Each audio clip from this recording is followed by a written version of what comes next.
القصة في التدريب ممكن تعمل معجزة وممكن تضيع وقت الناس وتخلي الجلسة كلها شكلها حلو بس من غير أي تعلم حقيقي. المشكلة هنا إن مش أي قصة بتعلم، ولكن في الحلقة ديت هتعرف 3 أسرار نفسية تخلي القصة تفتح العقول بدل ما تسرق الوقت، وكمان هتعرف الخطأ الخطير اللي بيخلي القصة تدمر التعلم بدل ما تبنيه.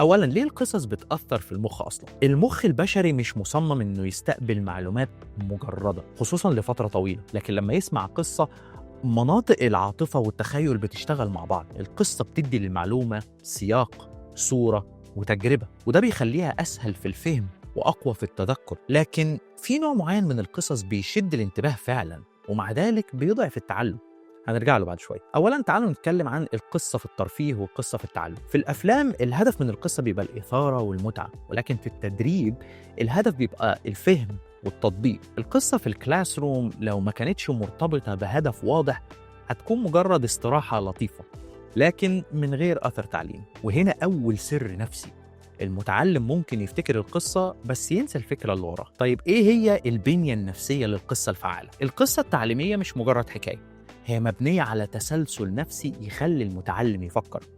أولاً، موقف واقعي يحس إن ده ممكن يحصل له. ثانياً، توتر أو مشكلة، في حاجة مش ماشية صح. ثالثاً، قرار أو تصرف شخص في القصة لازم يختار.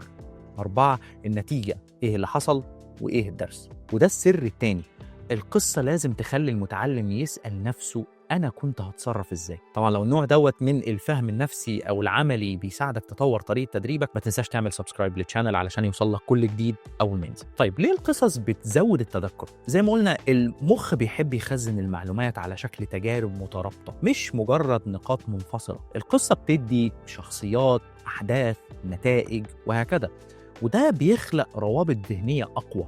عشان كده ممكن المتدرب ينسى شريحة كاملة بس يفضل فاكر قصة اتقالت في أول الجلسة. وهنا نتكلم على النوع اللي اتكلمنا عنه في البداية لو فاكر، وهو النوع الخطير من القصص، وهي القصص اللي تخلي المتعلم متفرج مش مشارك. لما القصة تبقى ممتعة لكن المتعلم ما يشاركش بالتفكير أو النقاش، هيخرج مستمتع ولكن من غير تغيير حقيقي، وده الخطأ اللي بيقع فيه أغلب المدربين. طيب إزاي نستخدم القصة صح في التدريب؟ قبل ما تحكي أي قصة لازم تسأل نفسك الأسئلة دي. أولاً، هل القصة بتخدم هدف تعليمي محدد؟ تاني حاجة، هل فيها موقف يخلي المتعلمين يفكروا؟ تالت حاجة، هل هستخدمها كنقطة انطلاق لنقاش أو نشاط؟